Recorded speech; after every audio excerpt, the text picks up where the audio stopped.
turista mga ka-adventure, local and foreign, kung hanap nyo ay good giving, good experience, amazing nature, dito lang yung matatagpang ka-adventure sa Barangay Mapawa, Surigao City, Surigao del Norte. Good morning mga ka-adventure, good morning Barangay Mapawa mga ka-adventure. Andito ngayon sa Barangay Mapawa ka-adventure kasi gusto ko talaga mag-adventure sa kanilang caves sa ngayon. Tingnan natin ka-adventure kung gaano kagaling ang mga cave guide dito sa Barangay Mapawa at kung ano-ano ba talaga ang cave na pupuntahan namin mga ka-adventure. Masilip nga ka-adventure at ma-briefing na ngayon. Tara po. Good morning, sir. Good morning. Good morning, mabuhay. Ako po si Jason Mupal, yung cave guide kami Adlawa. Isi cave guide dito sa Barangay Mapawa. Ang ato kuan sir is nagbuk tapag kuman ron ang atong entrance fee is 100 pesos including na nato ang ato figure, gloves, kaya ato flashlight, wala na tayo helmet para sa ato safety sa atong ulo.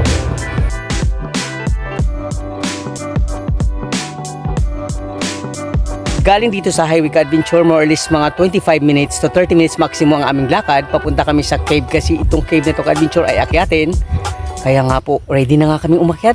Tara po ating silipin at akyatin na Ka-Adventure. Let's go. Yun, aking cave guide Ka-Adventure ay isa sa magaling na cave guide sa Barangay Mapawa. Sir, may tatanong lang sa iyo sir. Bakit dito tayo dadaan sir? Marami naman pwedeng madaanan. Kasi dito mas madali dito kasi yung daan na ano na namin na nalakad na namin ng maayos kaysa kabila. Medyo mahirap. Medyo mahirap tapos kakailangan na natin tali. Okay. Tara, let's go tayo. Ayun ka-adventure. First time ka-adventure na nag-caving dito na nag-vlog. Now without the tourist ha. Kasi before may turista pa ako na foreign. It's 2 years ago. Mabalikan nga ka-adventure ang Mapawa Cave kung talaga bang na-preserve nila. Ano nga ba talaga makikita natin mga different species? Andiyan ba si tarantula? Andiyan ba si crickets? Andiyan ba si spiders? Tingnan natin ka-adventure. Tara po. One report. Wow, maswerte ako ka-adventure kasi bagong linis ang daanan nila ka-adventure. At dito, napapansin ko, maganda ang na-recommend nilang daanan kasi mas madaling lakaran. Medyo hindi akyatin. Sir, pang ilang turista muna ako sa pag-start mo as a cave guide sa Barangay Mapawa? Sama yung gano'n sa amin na training. Oo. Sa 100 siguro. Ako, pag 100 mo. Ano po yung foreigner. Wow. Kasi may pumunta dito Israel at saka Norway. Wow, sosyal. Bago lang. Yun! Shout out ka-adventure sa lahat ng mga cave guides sa Surigao City, Surigao del Norte. Kapag ka may time, mag-adventure tayo katulad ko ngayon.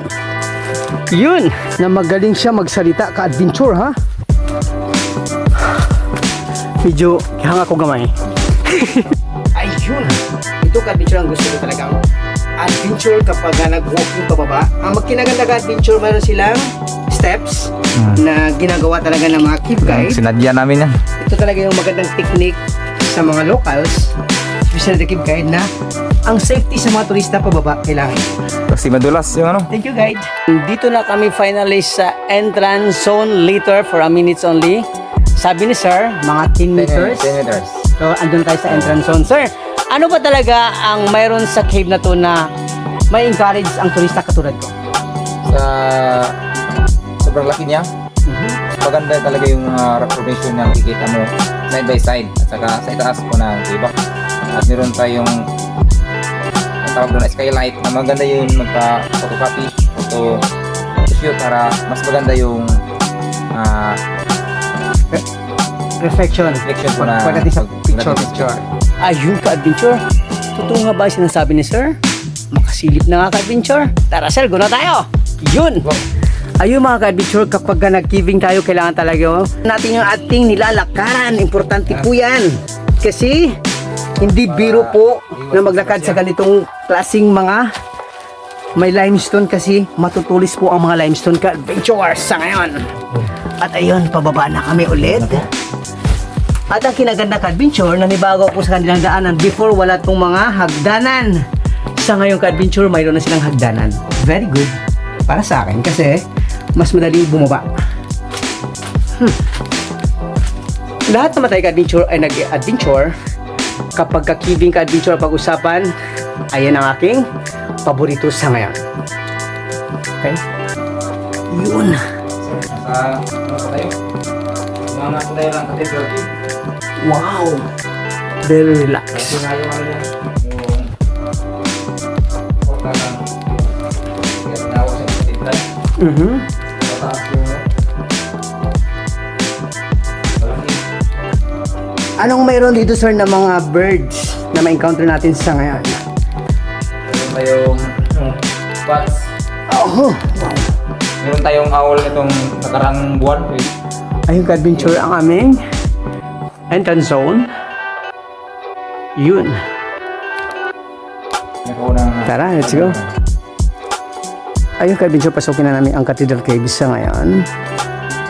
Yun.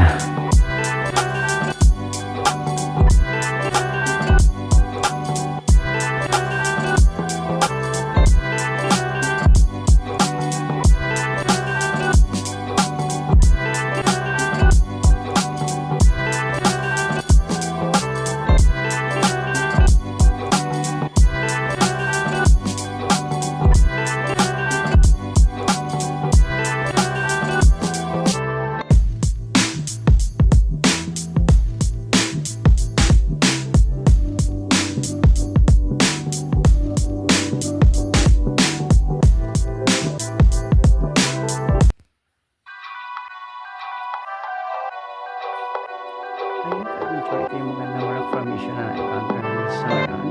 According sa cave guide, para siyang coral sa dagat. Agree po ako, ka-adventure. Maganda din yan. Kumikinang-kinang ko na.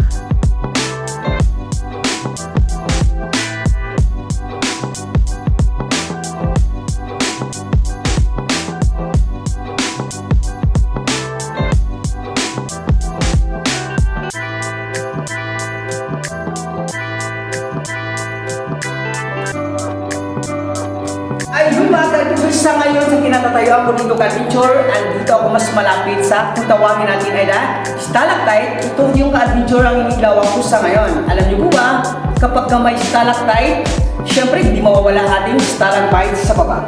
Yun, inilawan ko na yung ka-adventure.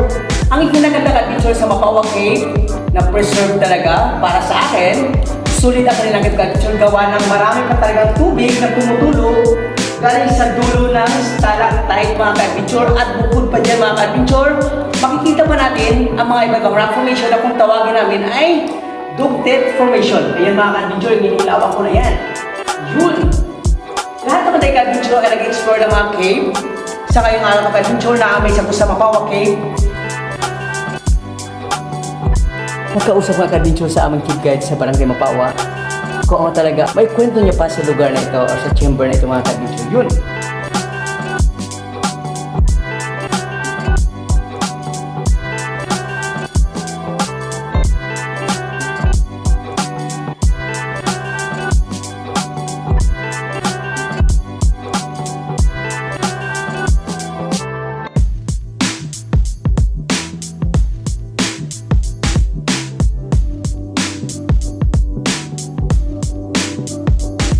Ayun, ka-adventure, isa ring sinkhole area na kung saan ka-adventure ang laking tulong nito kapag ka pumasok ang mga guest kasama ng mga cave guide. Kasi dito pumapasok ang hangin ka-adventure para mas lalong komportable at masarap huminga sa loob ng cave. Yun! May nakita ko ka-adventure na isang pocket area kung saan ka-adventure, dito talaga ang aking mga gusto sa mga pocket area na to. Pero, hindi tayo pwedeng pumasok ka-adventure kasi isa lang to sa maliit na lugar. May nakatira dito ng mga different species sa ngayon, pero wala pa po akong nakikita ngayon ka-adventure. Yan. Ka-adventure, kailangan talagang protektahan to ng mga cave guide para syempre, laging makinang ang mga rock formation dito. At ito naman ka-adventure, ang magandang rock formation na nakikita ko dito sa pocket area na to. Yun. Matulis na matulis ka-adventure na mga formations. Yan. At ang kanyang wall or ceiling area mga ka-adventure, makinis na makinis. Gawa nga po na malinis ang mga nag-absorb ng water dito sa kanilang cave. Yan. At ang aming cave guide adventure na talaga namang ready. Talagang standard ang kanyang mga gear, naka-helmet, lights, syempre nakabuta siya. Ganon dapat ka-adventure kapag nag-assist tayo ng ating mga turista, dapat prepared tayo. Dito naman ka-adventure sa nakikita ko, sa dulo ng mga stalactite, mayroon pa talaga mga tubig na pumapatak. Ang ibig lang sabihin niya mga ka-adventure, marami pang malalaking punong kahoy sa taas na dapat hindi putulin ng mga locals o kung sino man, kasi ang mga punong kahoy ka-adventure sila rin ang nagpo-produce ng mga water. Kasi ang cave ka-adventure, nangangailangan niya ng maraming water para maging solid at maraming mga rock formation na very crystallized. Yun! Sa lahat ng mga cave guides ka-adventure, shout out sa inyong lahat. At pakaingatan natin ka-adventure ang ating nature, hindi lang nature ka-adventure, kasama ng ating mga turista para paulit-ulit at nag-recommend sila ng mga turista na pupunta ta sa ating mga caves. Yun.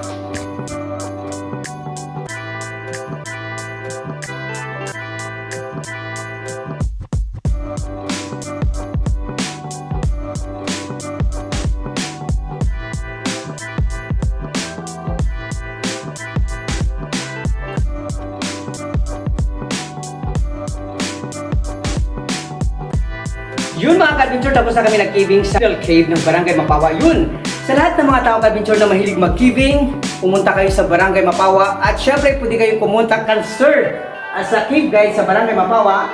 Kung sakaling gusto niyo mag-adventure kasi sa kanilang cave ka-adventure, sigurado pa ako ma-enjoy tayong lahat kasi ako personally, na-enjoy ako ka-adventure at namiss ako sa lahat na nakikita ko, busog na busog yung mata ko at talaga naman na-exercise ang aking sarili sa ngayon at pinagpapawisan ako. Tama ba ako, sir? Tama po. Yun! Bye ka, adventure! Roll adventure to. Bye, everyone! Bye-bye, sir!